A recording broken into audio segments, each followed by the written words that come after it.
Hello ভাই brother, কী অবস্থা সবার? আশা করি সকলেই ভালো আছেন। আলহামদুলিল্লাহ আমিও ভালো আছি। তো আজকের ভিডিওটা অনেক ইন্টারেস্টিং, বিশেষ করে ফুড লাভারদের জন্য।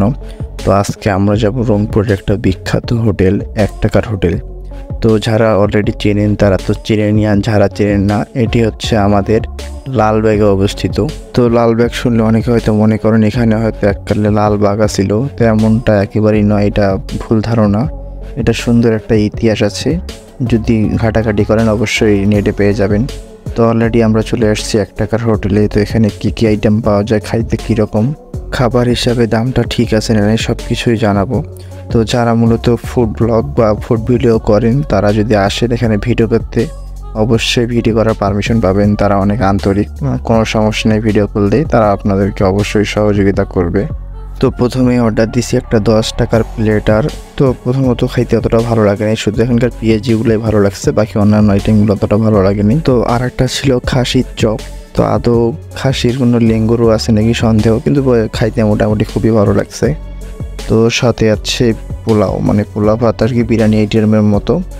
20 টাকা হিসেবে কোয়ান্টিটিটা যথেষ্ট পরিমাণ ভালো। এখানে চিকেন বিরিয়ানিও পাওয়া যায়, সাথে আছে চিকেন ফ্রাই, আপনারা খিচুড়িও পেয়ে যাবেন। তো এখানে সস দেয়, সসের জন্য আলাদা করে টাকা নেয়। তো এখানকার একটা স্পেশালিটি আছে, যেটা হচ্ছে আপনাদেরকে কলা পাতায় সার্ভ করবে যদি আপনারা চান। তো সর্বপ্রথম একটা 10 টাকার প্লেটার অর্ডার করছিলাম। তো এটাকে যদি মার্ক দেই তাহলে এটা পাবে 10-এর মধ্যে 6।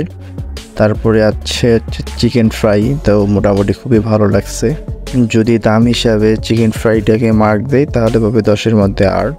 আর যদি রাইসের কোয়ান্টিটি হিসাবে মার্ক দেয় তাহলে 10-এর মধ্যে 10। সাথে ছিল খাসির চপ, এটাকে দেওয়া যায় 10-এর মধ্যে 9। তো অল ওভার সব মিলে যদি তাদেরকে মার্ক দেওয়া যায়, তাদের পরিবেশনা, ডেকোরেশন, মানে পরিবেশ পরিচ্ছন্নতা সব মিলে যদি মার্ক দেয় তাহলে 10-এর মধ্যে 9। তো আজকে এই পর্যন্ত, সবাই ভালো থাকবেন। আসসালামু আলাইকুম। ভিডিওটি ভালো লাগলে অবশ্যই লাইক, কমেন্ট, শেয়ার করবেন। আর যদি পেজটিতে নতুন হয়ে থাকেন অবশ্যই ফলো অথবা সাবস্ক্রাইব করবেন।